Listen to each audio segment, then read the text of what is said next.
18 જાન્યુઆરી 2024 હરણી તળાવમાં બોટ પલટી જતા મોટી દુર્ઘટના સર્જી હતી અને તેના પડઘા દેશ અને રાજ્યમાં પડ્યા હતા. એની સાથે જ વળતરની માંગણી પણ ઉઠી હતી, સાથે ન્યાયની પણ માંગણી ઉઠી હતી. આજે કોર્ટનો ચુકાદો છે અને તે ચુકાદો આવી ગયો છે કે હરણી જે બોટકાંડના જે પીડિતો છે તેમને હવે વળતરની માંગણી તેમની સ્વીકારવામાં આવી છે. જે હિતેશ ગુપ્તા છે તે ડે 1 થી આપણે કહી શકીએ કે પ્રથમથી તેમની સાથે હતા અને તેમને ન્યાય આપવાની માંગણી તેમના દ્વારા કરવામાં આવી હતી. તેમની સાથે વડોદરા મ્યુનિસિપલ કાઉન્સિલર આશિષ જોશી પણ તેમની સાથે, પીડિત પરિવાર છે તેમની સાથે હતા અને તેમની સાથે રહીને આ ન્યાયની ગુહાર લગાવવામાં આવી હતી. અનેકો એમની જે વાતો હતી તે વાતો સ્પષ્ટ કરવામાં આવી છે. આપણે જોઈ શકીએ કે જે પ્રમાણે કોર્ટ દ્વારા હવે હુકમ કરવામાં આવે છે, જે વળતરની માંગણી છે તે સ્વીકારવામાં આવી હતી. પીડિત પરિવારના જે લોકો છે તેમના દ્વારા 5 કરોડની માંગણી કરવામાં આવી હતી. પણ અમે તમને બતાવી દઈશું કે કેવા પ્રકારની જે કોર્ટ દ્વારા જે ઓર્ડર કરવામાં આવ્યો છે તેમાં કેટલી રકમ તેમને પીડિત પરિવારોને છે તે મળશે. આપણે જોઈ શકીએ કે જે પ્રમાણે નામદાર કોર્ટ દ્વારા જે રીટ પિટિશન હતી તે પ્રમાણે અહીંયા જણાવવામાં આવ્યું છે.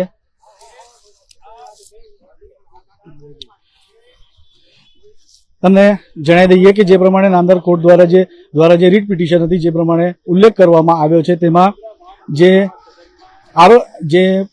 પીડિત પરિવારના જે લોકો છે તેમને 1 થી 12 ને વળતર પેટે રકમ 31,75,700 જેટલી ચૂકવવામાં આવશે. જ્યારે અરજદાર નંબર 13 ને રકમ 11,21,900 તથા અરજદાર નંબર 14 ને રકમ 16,67,000 જેટલી રકમો તેમને ચૂકવવામાં આવશે. આપણે જોઈ શકીએ કે જે પ્રમાણે આ અરજદાર નંબર 15 ને 16 છે તેમને 50,000 ને ચૂકવવામાં આવશે તેવી રીતનું વાત કરવામાં આવી છે. ઘણા સમયથી આ વળતરની માંગણી ચાલી હતી ત્યારે જે ધારાશાસ્ત્રી છે હિતેશ ગુપ્તા તેમના દ્વારા પણ આની રજૂઆત લેવામાં આવી હતી. રજૂઆત ધ્યાને લેતાની સાથે જ અનેકો એવી દલીલો કરવામાં આવી, અનેકો એવી સુનવાઈ થઈ. ત્યારબાદ આજે જે નિરાકરણ સ્પષ્ટ કરવામાં આવ્યું છે કે જે બોટકાંડના જે પીડિત પરિવારો છે તેમને વળતરની માંગ કરવામાં આવે. તમામ પ્રકારની માંગણી છે તે તેમના દ્વારા મૂકવામાં આવેલી અનેકો દલીલો હતી. જે પ્રમાણે જે વળતરની માંગણી એ કરવામાં આવી હતી તેમાં ખાસ કરીને મૃતકોના જે પરિવારજનો છે તેમના દ્વારા 5 કરોડ જેટલી રકમની પહેલા માંગણી કરવામાં આવી. તેની સામે અત્યારે જે કોર્ટ દ્વારા ચુકાદો આપવામાં આવ્યો છે કે નિરાકરણ જે જાહેરાત કરવામાં આવી છે તે આપણે જોઈ શકીએ. અને આપણી સાથે ધારાશાસ્ત્રી હિતેશ ગુપ્તા પણ છે, તેમની સાથે પણ વાત કરવાનો પ્રયત્ન કરીશું અને જાણીશું કે કેવા પ્રકારનું છે બ્રેકઅપ કરીને આપવામાં આવ્યું છે કે કેવા પ્રકારનું આ વળતર કેવી રીતે ચૂકવવામાં આવ્યું છે, કયા કયા મુદ્દાઓને એનામાં આવરી લેવામાં આવે છે, કયા મુદ્દાઓ છે તે જોવામાં આવ્યા છે. તે તમામ જે વસ્તુની વિગત છે તે વિગત આના અંદર જોવામાં આવી છે. આપણે જોઈ શકીએ જે પ્રમાણે વાર્ષિક આવકથી લઈને એ કોલમ બનાવવામાં આવે છે કે વાર્ષિક આવક વધારાની કોલમ છે, કુલ આવક છે, કપાત કોલમ જે 3 ને 1 છે તેને એ કરવામાં આવી છે. આપણી સાથે હિતેશ ગુપ્તા છે, તેમની સાથે જો વાત કરવાનો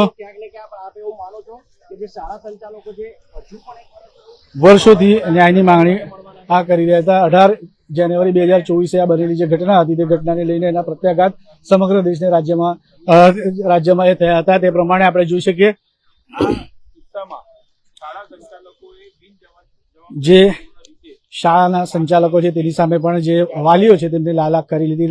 લાલાક કરતાની સાથે તેમને પણ આનામાં લઈ આવવામાં આવે, તેમના સામે પણ એક્શન લેવામાં આવે તેવી રીતની વાતો વાલીઓ દ્વારા સતત કરવામાં આવી હતી, પણ તે હજી સ્વીકારવામાં આવી નથી. તેમ છતાં પણ કોર્ટ દ્વારા પણ તેમને એક ઠપકો પણ આપી દેવાનો, તેમાં ડીઓ કચેરી ખાતે પણ તે લોકો જઈ આવેલા હતા અને તમામ પ્રકારની વાતોને પોતાની વેદના ત્યાં રજૂ કરવામાં આવી હતી. તેમની સાથે સતત પહેલા દિવસથી જ હિતેશ ગુપ્તા જે ધારાશાસ્ત્રી છે તેમની સાથે હતા, તેમને ન્યાય આપવા માટે તેઓ તત્પર હતા. અત્યારે જે પ્રમાણે આપણે વાત કરીએ તે પ્રમાણે અત્યારે જે વળતરની માંગણી હતી તે વળતરની માંગણીને લઈને જાહેરાત કરવામાં આવી છે. હવે તે વળતરની માંગણી કેવી રીતે કરવામાં આવી, શું દલીલ કરવામાં આવી, કયા આસ્પેક્ટ જોવામાં આવેલા છે, શાળા સંચાલકને કેવી રીતે આપવામાં આવશે, એ તમામ પ્રકારની વસ્તુઓ કેવી રીતે કરવામાં આવી છે તે અત્યારે જોવામાં આવશે. ખાસ કરીને વાત કરીએ તો આ જે મુદ્દો હતો જેના પ્રત્યાઘાત છે તે રાજ્યમાં જે પડ્યા હતા તેને લઈને આ જે વળતર છે તે જે પીડિત પરિવારોને છે તે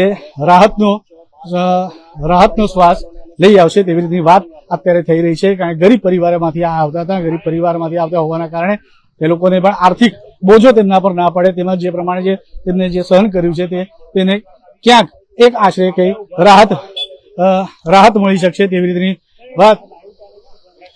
વાત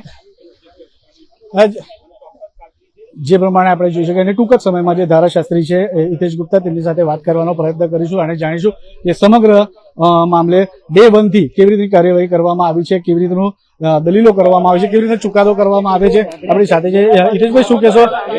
ડે 1 થી આપણે વાત કરીએ અને જે પ્રમાણે અત્યારે વળતરની પણ વળતર જાહેર કરી દેવામાં આવે છે, શું છે સમગ્ર માહિતી?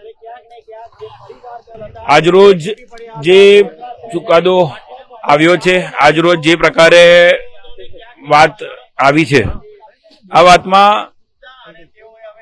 ફક્ત જે મુખ્ય વાત જે રહી છે એ જ છે કે નામદાર ગુજરાત હાઈકોર્ટે કોગ્નિઝન્સ લીધું હતું સ્યુ મોટો એક કેસ 19 જાન્યુઆરી 2024 રોજ નામદાર ગુજરાત હાઈકોર્ટ સમક્ષ દાખલ થયેલો. ત્યારબાદ તબક્કાવાર જે સુનાવણી થઈ એમાં નાયબ કલેક્ટર શ્રીને આદેશ કરવામાં આવેલો કે જે ભોગ બનનાર પરિવારો છે એમને યોગ્ય વળતર મળી રહે એ વળતરની રકમ નક્કી કરવા માટે નો આદેશ કરેલો અને તેવામાં આજરોજ દરેક બાળક દીઠ 31,75,900 એટલે આશરે 32 લાખ જેટલી રકમ દરેક બાળક દીઠ. જે ગુજરી ગયેલ શિક્ષિકાઓ છે તે પૈકી છાયાબેન સુરતીને આશરે 12 લાખ જેટલી રકમ અને ફાલ્ગુનીબેન પટેલ એમને આશરે 17 લાખ જેટલી રકમ 9% વ્યાજ સાથે જ્યારથી નામદાર ગુજરાત હાઈકોર્ટમાં અરજી થઈ છે ત્યારથી 9%ના વ્યાજ સાથે ચૂકવવા માટેનો નાયબ કલેક્ટર શ્રીએ આદેશ કરેલો છે, જેમાં હાલ કોટિયા પ્રોજેક્ટને જવાબદાર ઠેરવ્યા છે. પરંતુ અમારી જે રજૂઆત હતી નાયબ કલેક્ટર શ્રી સમક્ષ, એ રજૂઆતમાં અમે જણાવેલું કે આ કોઈ સામાન્ય અકસ્માતનો કેસ નથી, ભ્રષ્ટાચાર થયો છે, આ ભ્રષ્ટાચાર બાબતનો કેસ છે અને તેમાં જે કોઈ વ્યક્તિઓ દોષી છે તમામની સામે વળતર મળવા પાત્ર છે. એટલે ફક્ત કોટિયા પ્રોજેક્ટ જ નહીં પરંતુ સરકાર કે જેમના અધિકારીઓએ પોતાના ખુરશીનો દુરુપયોગ કરીને 69 જેટલા કોર્પોરેટરોને સ્થાયી સમિતિને જાણે પોતાના નિર્ણયના આધીન નચાવી હોય. આ 69 કોર્પોરેટરો એક મ્યુનિસિપલ કમિશનરના ઈશારે કામ કર્યું હોય એવો એક આ કિસ્સો છે. અને તેવામાં જે અધિકારીએ ભ્રષ્ટાચાર કર્યો તેની સાથે સાથે જે જગ્યાએ ભ્રષ્ટાચાર કર્યો એવો વડોદરા મહાનગર સેવા સદન એ પણ આમાં જવાબદાર હતી. સનરાઈઝ સ્કૂલ કે જેણે આ ગેરકાયદેસર પ્રવાસનું આયોજન કર્યું, બાળકોના ભવિષ્ય અને બાળકોની સુરક્ષાની જોડે કોમ્પ્રોમાઇઝ કરેલું કહી શકાય. અને સાથે સાથે કોટિયા પ્રોજેક્ટ, એટલે તમામની સંયુક્ત જવાબદારી હતી એવું અમે તથ્યો અને દસ્તાવેજી પુરાવા સાથે નાયબ કલેક્ટર શ્રી સમક્ષ રજૂઆત કરેલી અને મૃતક દીઠ 5 કરોડની માંગણી હતી. ઈજાગ્રસ્તો આ કેસની અંદર જે ચુકાદો આપ્યો છે એમાં 2 જ ઈજાગ્રસ્તો માન્યા છે, કારણ કે પોલીસ ઇન્વેસ્ટિગેશન પેન્ડિંગ હતું તે વખતે સરકારના આદેશથી કલેક્ટર સાહેબે જે ફેબ્રુઆરી 2024માં એક રિપોર્ટ કરેલો એમાં ઈજાગ્રસ્ત બચી ગયેલા જે ભોગ બનનાર હતા એવા ફક્ત 2 જ જણાના નામ જાહેર કરેલા, તો એને જ તારણ લઈને જણાવેલું છે. પરંતુ અમે રજૂઆત કરી હતી કે આ કેસની અંદર ઈજાગ્રસ્ત જે છે એ પોલીસ ઇન્વેસ્ટિગેશન પ્રમાણે 11 બાળકો છે જે બચી ગયા છે, બોટમાં જ હતા અને સાથે સાથે 3 નોકરિયાત લેડીઝ હતી. એમના નામજોગ અમે તમામ વિગત આપેલી. એટલે ક્યાંક ને ક્યાંક પોલીસ ઇન્વેસ્ટિગેશનમાં જે ઈજાગ્રસ્તોની યાદી હતી એ ખરેખર ધ્યાને લેવી જોઈતી હતી, જે હાલના ચુકાદામાં ધ્યાને નથી લેવાઈ. એટલે આવનાર દિવસોમાં હજુ આ મુદ્દે નામદાર ગુજરાત હાઈકોર્ટમાં સુનાવણી થશે. નામદાર ગુજરાત હાઈકોર્ટમાં હાલ ખાલી આ અહેવાલ રજૂ થયો છે, એટલે આવનાર દિવસોમાં અમને ખાતરી છે કે અમે જે કંઈ તથ્યો, જે કંઈ તારણો નાયબ કલેક્ટર સાહેબ સમક્ષ મૂકેલા હતા તે જ્યારે નામદાર ગુજરાત હાઈકોર્ટ સમક્ષ મૂકીશું તો વળતરની જે કંઈ રકમ આજરોજ જાહેર થઈ છે એમાં વધારો થશે અને બાળકોને ને તમામ પરિવારજનોને ન્યાય મળવા માટેની જે અમારી આ લડત છે, જે આ સંઘર્ષ છે, એમાં આવનાર દિવસોમાં ક્યાંક ને ક્યાંક અમને સફળતા મળવાની છે. અને આજરોજ જે ચુકાદો આવ્યો છે એનાથી એક આશા જાગી છે. ક્યાર સુધી એમને વળતર મળવા માટે જે આદેશ થયો છે એ પ્રમાણે કોઈ ચોક્કસ સમયગાળો તો નથી કીધો, પરંતુ વળતર ઓર્ડરમાં એવું કહ્યું છે કે જે દિવસથી નામદાર ગુજરાત હાઈકોર્ટે સંજ્ઞાન લીધું છે એટલે 19 જાન્યુઆરી 2024 થી 9% વ્યાજ સાથે, એટલે જ્યાં સુધી આ રકમ નહીં ચૂકવાય ત્યાં સુધી 9%નું વાર્ષિક વ્યાજ ચડતું રહેશે આ રકમ ઉપર. ચોક્કસથી આપણે જોઈ શકીએ જે પ્રમાણે ધારાશાસ્ત્રી હિતેશ ગુપ્તા દ્વારા આ જે હરણી બોટકાંડના જે પીડિતો છે તેમના માટે વળતરની જે માંગણી હતી તે વળતરની માંગણી હવે નામદાર કોર્ટ દ્વારા જણાવવામાં આવ્યું છે તે વળતર ચૂકવવામાં તેવી રીતનું આવે. જ્યાર સુધી વળતર ચૂકવવામાં નહીં આવે તો 9% જે વાર્ષિક વ્યાજ છે તે પણ તેના ઉપર લાગશે. કેમેરા નવનીત પરમાર સાથે Satyam Newaskar, Nation Plus News, Vadodara.